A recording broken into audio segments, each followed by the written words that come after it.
మీరందరూ చూశారు. పొంగనూరులో మా ఎంపీ మిథున్ రెడ్డి గారు పొంగనూరు వెళ్ళాడు. వెళ్ళకూడదా మిథున్ రెడ్డి గారు పొంగనూరు? ఎక్కడికి వెళ్ళాడు? అక్కడ మాజీ ఎంపీ రెడ్డప్ప ఇంట్లోకి వెళ్ళాడు. ఇంటికి వెళ్ళి మా కార్యకర్తలను పిలిచి పరామర్శిస్తుంటే తెలుగుదేశం కార్యకర్తలందరూ వచ్చి దాడి చేశారే, ఇంటి మీద రాళ్లు వేశారే, అక్కడ వాహనాలను దహనం చేశారే, వాహనాలన్నింటినీ కూడా ధ్వంసం చేశారే. ఇవన్నీ ఎప్పుడు జరిగినాయి? పోలీసుల సమక్షంలో జరిగాయి. లా అండ్ ఆర్డర్ ఉండట్టు ఈ రాష్ట్రంలో లేనట్టే చెప్పమని అడుగుతా ఉన్నా, ప్రభుత్వాన్ని అడుగుతా ఉన్నా, ముఖ్యమంత్రి గారిని అడుగుతా ఉన్నా. లా అండ్ ఆర్డర్ ఉందా?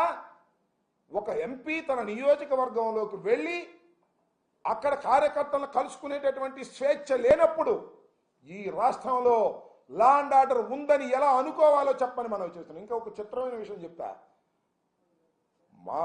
మాకు సంబంధించినటువంటి కార్లు దహనం చేశారు, మాకు సంబంధించిన కార్లు ధ్వంసం చేశారు, రెడ్డప్ప ఇంటి మీద రాళ్లు వేశారు, మాకు ఉన్నటువంటి కార్యకర్తలు అక్కడ కొట్టారు. చివరికి తీస్తే కథ ఏంటంటే పొంగనూరులో ఈ సంఘటనలో మిథున్ రెడ్డి మీద, రెడ్డప్ప మీద, ఇంకా 60 మంది మీద 307 కేసు పెట్టారు. తిరిగి మా మీద ఏమిటి అన్యాయం? లా అండ్ ఆర్డర్ ఉండట పోయినట్ట? ఒకసారి ఆలోచన చెప్పని మనం చేస్తున్నాం.